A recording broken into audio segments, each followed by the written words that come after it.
Good evening everyone. तो मैं आ चुका हूँ आज की नई वीडियो के साथ। तो आज की वीडियो फर्स्ट सेमेस्टर स्टूडेंट्स के लिए काफ़ी इंपॉर्टेंट होने वाली है। तो आज की वीडियो में हम बात करेंगे कि आपका जो एग्ज़ाम होगा, एग्ज़ाम कैसे लिखना है, किस तरीके से लिखना है कि आप पास हो जाओ और अच्छे नंबर आ जाए। और एग्ज़ाम सेंटर जाने से पहले हमें क्या क्या चीज़ें ध्यान रखनी है, कैसे क्या डॉक्यूमेंट्स ले जाने हैं और हम कैसे एग्ज़ाम दे सकते हैं, उसके बारे में बात करूँगा। अगर वीडियो अच्छी लगे तो वीडियो को लाइक ज़रूर करना और हमारे चैनल को सब्सक्राइब ज़रूर करना और वीडियो को शेयर ज़रूर करना ताकि और भी स्टूडेंट्स की हेल्प हो सके। तो आइए हम जानते हैं कि क्या क्या इम्पोर्टेंट है। तो जैसा कि आप हेडिंग में ही देख सकते हैं, यहाँ हेडिंग आपको दिख रही होगी।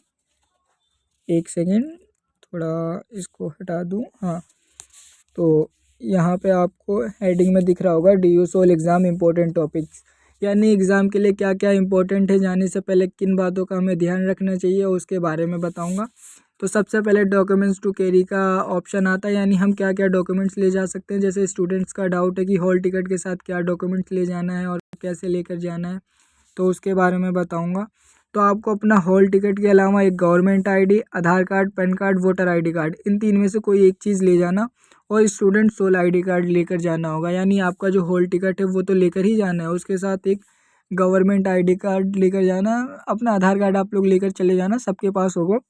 और उसके बाद स्टूडेंट ID कार्ड, जो आपका सोल का ID कार्ड है, SOL का जो ID कार्ड है जिसमें आपका रोल नंबर लिखा है, वो ज़रूर ले जाना। और उसके बाद टाइमिंग की बात आती है कि किस टाइम पहुंचना है। तो एग्ज़ाम स्टार्ट होने का टाइम आपके हॉल टिकट पर मेंशन होगा। जैसे किसी का मॉर्निंग में 9:30 से एग्ज़ाम है तो किसी का इवनिंग में 2:30 से एग्ज़ाम है। तो एग्ज़ाम के आधे घंटे पहले आपको 30 मिनट पहले एग्ज़ाम सेंटर पहुंचना होगा ताकि आप वहां अपना सीटिंग प्लान ढूंढ लो। आप किस रूम में एग्ज़ाम दोगे वो लिस्ट में अकॉर्डिंग चेक कर लो। तो आपको 30 मिनट पहले आपके एग्ज़ाम में पहुंचना होगा। बी लाइक जैसे आपका एग्ज़ाम मॉर्निंग 9:30 पे है तो आप वहाँ 8:45 पे पहुँच जाओ या 9 बजे पहुँच जाओ, आधे घंटे पहले, ताकि वहाँ पे आप जाके अपना सीटिंग प्लान ढूंढ लो। तो जैसा कि यहाँ दिया गया है कि एग्ज़ाम स्टार्ट होने का टाइम आपके हॉल टिकट पे मेंशन होगा। तो आपको एग्ज़ाम सेंटर 30 मिनट पहले पहुंचना होगा ताकि आप अपनी सीट और डिटेल्स चेक कर सकें। सीट और डिटेल्स का मतलब ये है कि वहाँ कॉलेज जाओगे तो आपको एक ऐसी लिस्ट मिलेगी जिसमें आपका रोल नंबर मेंशन होगा कि आपको किस रूम में बैठना है। तो ऐसे ही लिस्ट में आपको अपनी रो चेक करनी है कि आपको कौन से रूम में बैठना है। आप अपने रोल नंबर को मैच करते हुए देख लेना, आपका जिस रूम में रोल नंबर आया हो उस रूम में जाके अपना एग्ज़ाम आपको देना है। और ध्यान रखना इस बात का कि रोल नंबर कौन सा, आपका जो सोल रोल नंबर है वो नहीं, आपका जो आपकी जो एडमिट कार्ड है, एडमिट कार्ड पे आपकी फ़ोटो लगी होगी, उसके नीचे आपका सिग्नेचर होगा। तो ये आपकी फ़ोटो, इस फ़ोटो के ऊपर एक रोल नंबर होगा 244 इस टाइप में। तो ये जो नंबर है यही आपका एग्ज़ाम रोल नंबर है, तो इसी को मैच करना है आपको। और जो आंसर शीट आपको मिलेगी उसमें भी आपको यही रोल नंबर भरना है। जो आपका सोल का रोल नंबर है 23-3-0-1, ये वाला कहीं भी फिल नहीं करना आपको, कहीं भी। आपका जो रोल नंबर है एडमिट कार्ड पे लिखा होगा एग्ज़ाम रोल नंबर, आपको वही फिल करना है सारी जगह पे। और वही चीज़ चेक करना है आपको सीटिंग प्लान में कि आपका कौन से रूम में नाम आया है, मतलब रोल नंबर के अकॉर्डिंग। तो आगे हम जानते हैं। तो जैसा कि अभी मैंने बताया था सीटिंग प्लान का, तो ये रहा सीटिंग प्लान। तो अपना रोल नंबर को ध्यान से देख के सही रूम में बैठना है। अगर गलत रूम में बैठ गए तो एब्सेंट मार्क हो जाएगी। जी बिल्कुल, ये बात सही है। आपका जो रोल नंबर होगा एडमिट कार्ड पे लिखा होगा एग्ज़ाम रोल नंबर, उसके अकॉर्डिंग ही जिस रूम में आपको दिया गया है उसी रूम में बैठना। अगर आप अदरवाइज़ उसके अलावा कहीं और जाके बैठ जाते हैं, आपको पता नहीं चलता, तो आपके एब्सेंट लग जाएगी और आप उस सब्जेक्ट में फ़ेल हो सकते हो। और एक सबसे ज़्यादा इम्पोर्टेंट्स बात आ जाती है कि कुछ स्टूडेंट्स का डाउट है कि फ़ोन ले जा सकते हैं या नहीं ले जा सकते। तो फ़ोन तो आप ले जा सकते हो, बट वहाँ पे एग्ज़ाम देने से पहले एग्ज़ामिनर जो आएगा वहाँ पे वो आप लोगों को अनाउंस कर देगा कि आप लोग अपने फ़ोन हमारे पास कलेक्ट करके जमा करके रख दो। तो इसके बारे में मैं आपको डिटेल्स में बताऊँगा कि फ़ोन अलाउड नहीं है एग्ज़ाम हॉल में।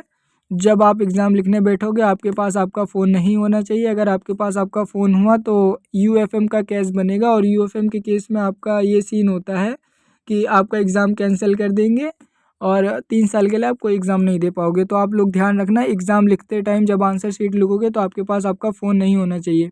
हाँ, आप फ़ोन लेकर जा सकते हो एग्ज़ाम हॉल में, बट फ़ोन ले जा सकते हैं, आप अपना फ़ोन बैग में रख दो। मतलब आप जो बैग ले जाओगे उस बैग में अपना फ़ोन सबमिट करके बाहर रख देना या टीचर के पास रख देना, ताकि उसकी हिफाजत हो सके।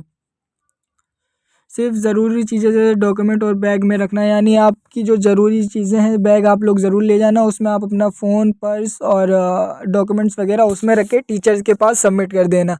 आपकी चीज़ सेफ़ रहेगी। बट आपके जेब में अगर ये चीज़ें मिलती हैं तो आप पे चीटिंग का केस बना सकते हैं कॉलेज वाले। तो सीधी सी बात कहूँ तो आप लोग फ़ोन ले जा सकते हो बट अपने पास नहीं रख सकते। एग्ज़ाम स्टार्ट होने से पहले आपको टीचर के पास सबमिट करना होगा। तो अभी जैसा हमने बात की उसके बाद आता है एग्ज़ाम डिटेल का। तो आंसर शीट पर आप जब आंसर लिखोगे तो ये टॉपिक आप लोग ध्यान से समझना है, इसमें बहुत सारे स्टूडेंट्स गलती कर लेते हैं। तो आप सुनना, आंसर शीट पर आप डिटेल ध्यान से भरना, अगर मिस्टेक की तो आपको एब्सेंट मार्क किया जा सकता है। अटेंडेंस शीट पर अपना नाम के सामने सिग्नेचर करना ना भूलें। हाँ, ये सबसे बड़ी बात है। मैं अभी आपको आंसर शीट दिखाऊंगा किस तरीके की डीयू की आंसर शीट होती है। तो आप जब वहाँ पे डिटेल्स फिलअप करोगे तो वहाँ पे आप सोल रोल नंबर फिल करना है। इसके बारे में भी मैं भी बताऊंगा क्या क्या चीज़ आपको फिल करना होता है। तो सोल रोल नंबर में आपको जो आपका एडमिट कार्ड पे रोल नंबर दिया है वो फिल करना होगा। तो आप लोग ये वाला टॉपिक ध्यान से पढ़ना कि आंसर शीट पे आप जो डिटेल फिल करोगे, अपना नाम, डेट ऑफ बर्थ, आपका कोर्स क्या है, ये चीज़ें ध्यान से फिल करना एडमिट कार्ड को देखकर। उसके बाद एग्ज़ाम ड्यूरेशन, एग्ज़ाम कितने टाइम का होगा। तो एग्ज़ाम 2 से 3 घंटे का होता है। क्वेश्चन पेपर को ध्यान से पढ़ के टाइम मैनेज करना, यानी सबसे पहले आपको अपना जिस सब्जेक्ट का एग्ज़ाम है उसका क्वेश्चन पेपर पढ़ना है कि किस तरीके से उसका एग्ज़ाम पैटर्न आया है, कितने मार्क्स का है। आपको सारी चीज़ें क्वेश्चन के फ्रंट पेज पे दिख जाएगी क्वेश्चन पेपर के। तो आप उसी के अकॉर्डिंग अपना हर क्वेश्चन करना। और उसके बाद आता है एक बार चेक कर लेना कि सब क्वेश्चन के हैं या नहीं। यानी एग्ज़ाम करने आप क्वेश्चन पेपर पढ़ा, एग्ज़ाम किया, उसके बाद आप एक बार रीचेक करना कि आपने सारे क्वेश्चन कर लिए जितने उसमें उसके अकॉर्डिंग पूछा गया है। और एग्ज़ाम में जो भी आपका होगा 3 घंटे का होगा या 2 घंटे का होगा, आपके ऊपर डिपेंड करता है। अगर आपका एग्ज़ाम पहले भी हो जाता है तो आप एग्ज़ाम सबमिट करके घर जा सकते हो। अगर आपका एग्ज़ाम आधे घंटे में ख़त्म हो जाता है तो आप आधे घंटे में आंसर शीट अपनी जमा करके जा सकते हो घर। और आप लोगों को मैं एक जनरल एडवाइस दूंगा कि एग्ज़ाम लिखते टाइम आप एकदम रिलैक्स लेना, इंस्ट्रक्शन जो भी वहाँ पे दी गई है उसको फॉलो करना ताकि आपको कोई प्रॉब्लम ना हो। हॉल टिकट पे दिए गए इंस्ट्रक्शन को पढ़ लेना। आप लोगों के हॉल टिकट जो आया हुआ है उसके नीचे कुछ इंस्ट्रक्शन दी गई है, आप वो पढ़ लेना, उसमें सारी चीज़ें क्लियर हो जाएंगी। तो ये था मेन टॉपिक जो आपको एग्ज़ाम में ध्यान देना है कि किस तरह से एग्ज़ाम देना है, कितने बजे जाना है, इसके बारे में बताया था। तो अब मैं आपको बताने वाला हूँ कि एग्ज़ाम की जो आपको आंसर शीट मिलेगी उसमें क्या क्या फ़िल करना होता है, क्या क्या चीज़ इम्पोर्टेंट है। तो आप लोग ये ज़रूर ध्यान से देखना। तो आइए हम देखते हैं। तो जैसा कि आप स्क्रीन पर देख सकते हैं, मैंने कुछ स्टेप बता रखे हैं कि यहाँ पे लिखा भी है, in the mail body student must be written the following. यानी आपको ये चीज़ें फॉलो करना है। जो आप अपनी डिटेल फिलअप करोगे तो डिटेल में सबसे पहले स्टूडेंट्स नेम आता है और एग्ज़ामिनेशन रोल नंबर, जो आपका इस एग्ज़ामिनेशन रोल नंबर होगा वो आपका एडमिट कार्ड पे जो दिया होगा वही रोल नंबर फिल करना। उसके बाद नेम ऑफ प्रोग्राम, यानी आपका कोर्स क्या है वो फिल करना है। जैसे किसी का बीए प्रोग्राम, बीए ऑनर्स, तो वो चीज़ वहाँ पे दिया होगा, आपको उसके आगे वो कोर्स फिल करना है। उसके बाद यूनिक पेपर कोड, ये आपके पेपर पे लिखा होगा आपका यूनिक पेपर कोड क्या है वो भी फिल करना है, जिससे ये पता चल जाता है कि एग्ज़ामिनर को कि इस सब्जेक्ट का पेपर था।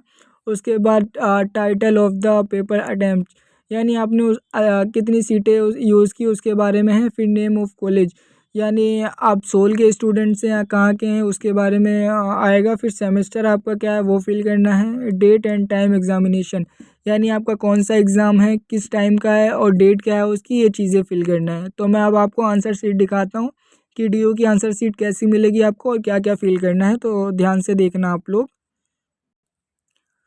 तो गाइज़ जैसा आप स्क्रीन पर देख सकते हो कि यहाँ पे ये आपकी डीयू की आंसर शीट होती है जो आपको मिलेगी एग्ज़ाम करने से पहले। ये रही आपकी आंसर शीट।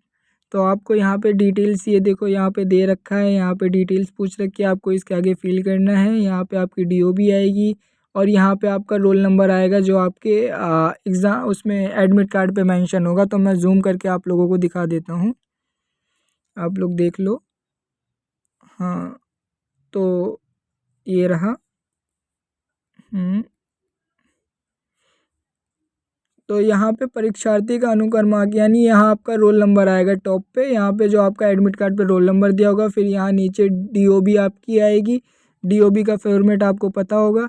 फिर ये यूनिक पेपर कोड जो है यहाँ पे आपके पेपर पे एक कोड दिया होगा, वो पेपर कोड यहाँ पे फिल करना है। फिर पाठ्यक्रम विषय का नाम, आपका सब्जेक्ट क्या है, कोर्स क्या है, उसके बारे में पूछेगा, मतलब आपका किस सब्जेक्ट का पेपर है।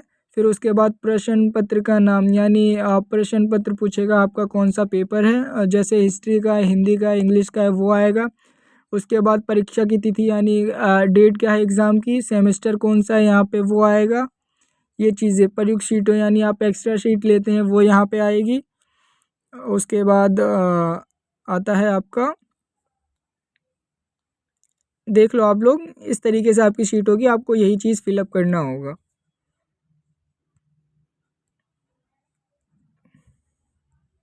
तो आप लोग, आपकी DU की सीट इसी तरीके से होगी, आपको यही सीट फिल करना होगा और इसी पे आपको सारा एग्ज़ाम देना होगा। तो आशा करता हूँ मैंने जो कुछ भी समझाया है आप लोगों को समझ आ गया होगा, और आपको कोई भी डाउट होता है तो आप कमेंट्स में अपने डाउट क्लियर कर लेना, कोई चीज़ नहीं समझ आती तो आप पूछ लेना। और आप लोग कमेंट में ये बताना ना भूलना कि मैं नेक्स्ट वीडियो किस टॉपिक पे बताऊँ। आप लोग कमेंट में बता देना, मैं उसी पे नेक्स्ट टॉपिक पे उसी वीडियो नेक्स्ट टॉपिक पर वही वीडियो बना दूंगा आप सबके लिए, जिस पे आप लोगों के डाउट्स होंगे। तो वीडियो अच्छी लगी हो तो वीडियो को लाइक ज़रूर करना और हमारे चैनल को सब्सक्राइब ज़रूर करना और वीडियो को शेयर ज़रूर करना। तब तक के लिए बाय बाय।